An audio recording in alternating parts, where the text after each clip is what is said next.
اور اب چور کا لفظ جب کوئی بولتا ہے تو ذہن میں عمران کا نام آتا ہے، اور جب عمران کا نام ذہن میں آتا ہے تو ساتھ ہی چور کا لفظ بھی ذہن میں آ جاتا ہے، گویا کہ پورا نام ہو گیا عمران چور۔ یہ مکافات عمل ہے، اس نے بغیر کسی ثبوت کے لوگوں کو چور کہا اور 22 سال تک کہا، بلکہ 25 سال تک کہا۔ اب اس کی چوری کے ثبوت اس قوم کے سامنے پیش کر دیے گئے، عدالت کے ریکارڈ کا حصہ بن گئے ہیں۔ اب یہ سرٹیفائیڈ چور ہے، اور یہ اب سرٹیفائیڈ چور کا جو انجام ہے وہ نظر آ رہا ہے۔ اور ناظرین، یہاں میں ایک تصحیح کر دوں کچھ غلط فہمی کی، وہ یہ ہے کہ سیاسی جماعت کو کریک ڈاؤن کے ذریعے کبھی ختم نہیں کیا جا سکتا، جس کی مثال پیپلز پارٹی ہے کہ بھٹو کو پھانسی دے دی گئی، بے نظیر کو شہید کر دیا گیا، پھر بھی وہ پارٹی قائم ہے۔ اور مسلم لیگ نون، جس کے قائد نواز شریف کو عمر بھر کے لیے نااہل کیا گیا، سزائیں سنا دی گئی، 2 مرتبہ جلا وطن کیا گیا، اس کی پارٹی بھی قائم ہے۔ چنانچہ عمران خان کو بھی جتنا مرضی کریک ڈاؤن کر لے، یہ پارٹی بھی قائم رہے گی۔ تو یہ جناب بنیادی طور پر ایک غلط فہمی دور کر لیں، وہ یہ ہے کہ سیاسی پارٹیاں اپنی طاقت کے بل بوتے پر میدان میں کھڑی ہوتی ہیں، چاہے وہ مار کھائیں، چاہے وہ ایڈوانس کریں، چاہے وہ جیتیں، چاہے وہ ہاریں، وہ اپنے دم پر کھڑی ہوتی ہے۔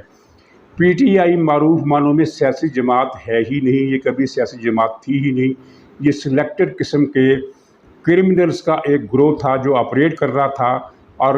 کرمنل سرگرمیوں میں مصروف تھا اور عرصہ دراز سے مصروف تھا، اور اس کا جو سیاسی وجود ہے وہ اپنے بل پر کبھی تھا، نہ کبھی ہے، نہ کبھی ہوگا، اس لیے کہ پہلے قدم سے لے کر تاحال کے آخری قدم تک اس نے ہمیشہ اسٹیبلشمنٹ کے غیبی فرشتوں کی مدد سے ہی وہ قدم رکھا، اس کے بغیر وہ قدم نہیں اٹھا سکتی تھی۔ اور تفصیل بیان کرنے کی ضرورت نہیں، آپ کی سب کچھ آپ کے علم میں ہے۔ صرف ایک فکرے میں سم اپ کرنے کے لیے کہ مینار پاکستان کے جلسے سے لے کر اسلام آباد کے دھرنے تک، اور الیکشن سے لے کر حکومت سازی تک، اور اعتماد کا ووٹ لینے سے بلوں کی منظوری تک، اس کے تمام اقدامات اور کامیابیاں اور پیش رفت جتنی بھی اس نے کی ہے، وہ سب محتاج تھی کسی سہارے کی۔ اس سہارے کے بغیر یہ پی ٹی آئی کوئی سیاسی پارٹی تھی، نہ ہے، نہ ہو سکتی ہے۔ تو جب یہ کرمنلز کا گروہ بکھرے گا تو یہ پارٹی بھی بکھر جائے گی، نو ڈاؤٹ، اس میں کوئی کلام نہیں ہے کہ ایک مؤثر طبقہ خواص کا بھی اور مڈل کلاس عوام کا بھی پی ٹی آئی کے ساتھ ہے، ان کی ووٹوں کی پرسنٹیج ہے۔ لیکن یہ رائے عامہ کا ایک حصہ جب اوپر کا یہ سامری کا جب محل ٹوٹے گا تو یہ رائے عامہ کا یہ حصہ منتشر ہو کر مختلف پارٹیوں میں تقسیم ہو جائے گا۔ جن کو نواز شریف سے بہت زیادہ دشمنی ہے وہ پیپلز پارٹی میں چلا جائے گا، جن کو پیپلز پارٹی سے زیادہ دشمنی ہے وہ مسلم لیگ نون میں آ جائے گا، جمعیت علماء اسلام میں چلا جائے گا، ایم کیو ایم میں چلا جائے گا، لبیک میں چلا جائے گا، کسی بھی پارٹی میں وہ چلا جائے گا اور ایک جگہ اکٹھا نہیں رہ سکے گا۔ ناظرین، یہ بات میں کر رہا تھا کہ یہ وہاں قبر کو سجدہ کرنے گیا ہے، اس کا خیال ہے کہ قبر کو سجدہ کرنے سے بلائیں ٹل جائیں گی، شاید اس کا مشورہ طارق جمیل نے دیا ہوگا، لیکن میرا موقف یہ ہے، اور آپ کوئی چاہے بھی تو اس کو جھٹلا نہیں سکتا، وہ یہ ہے کہ قبروں کو سجدہ کرنے سے بلائیں اگر ٹل جایا کرتی تو پھر پاکستان کے قید خانوں میں ایک بھی قیدی نہ ہوتا، سب چھوٹے ہوئے ہوتے۔ آپ ایک جرم کریں، جا کے قبر کو سجدہ کریں، بلا ٹل جائے گی، آپ کو گرفتار نہیں کیا جائے گا، آپ بچ نکلیں گے۔ پھر بتائیے کہ جیلوں میں اتنے سارے لوگ کیوں ہیں، جبکہ اتنا آسان کام جیل سے بچنے کا موجود ہے کہ جا کے قبر کو سجدہ کرو اور نجات پالو۔ یہ اگر ممکن ہوتا تو پاکستان کیا دنیا کے کسی ملک میں بھی کسی قید خانے میں کوئی قیدی نہ ہوتا، اس لیے کہ قبروں کو سجدہ کرنے کی روایت کسی نہ کسی شکل میں اپنے اپنے مذہبی تصورات کی بنیاد پر دنیا میں ہر جگہ ہے۔ ہندوؤں میں آپ جا کر دیکھیں، وہاں بھی کروڑوں لوگ روزانہ اسی طرح کی منتیں مان رہے ہوتے ہیں بتوں کے سامنے۔ تو کیا انڈیا کے قید خانے بھرے ہوئے نہیں ہیں؟ اسی طرح امریکہ میں، یورپ میں اپنے اپنے وہاں کے مقامی کلچر اور مقامی عقائد کے مطابق اس طرح کی منتیں تو نہیں مانتے ہوں گے، لیکن جاتے ہیں لوگ نجومیوں کے پاس، عاملوں کے پاس، کاہنوں کے پاس، ہر طرح کے لوگ نئے نئے روپ میں امریکہ اور یورپ میں پہلے سے زیادہ موجود ہیں، لیکن وہاں کے جیل خانے بھی قیدیوں سے بھرے ہوئے ہیں۔ تو چنانچہ یہ تو ایک بنیادی حماقت ہے، حماقت کا ایک بنیادی تصور ہے کہ قبر کو جا کر سجدہ کر لو، بلائیں ٹل جائیں گی۔ ناظرین، پچھلے 6 مہینے سے عمران خان کو، بلکہ 8 مہینے سے عمران خان کو مسائل کا سامنا ہے۔ اس 8 مہینے میں اس نے بلاؤں کو ٹالنے کے لیے پنکی پیرنی کا کہا ہوا ہر وظیفہ اور ہر عمل کیا۔ اس نے کہا آج سے تم نے کالے کپڑے پہننے، اس نے کالے کپڑے پہنے۔ اس نے کہا کہ آج سے تم نے لال رنگ کی قمیض پہننی ہے، لال رنگ کی شرٹ پہنی ہے، تو اس نے ایک عرصہ تک لال رنگ کی شرٹ پہنے رکھی۔ اس نے کہا کہ ہر چیز کو سفید کر دو،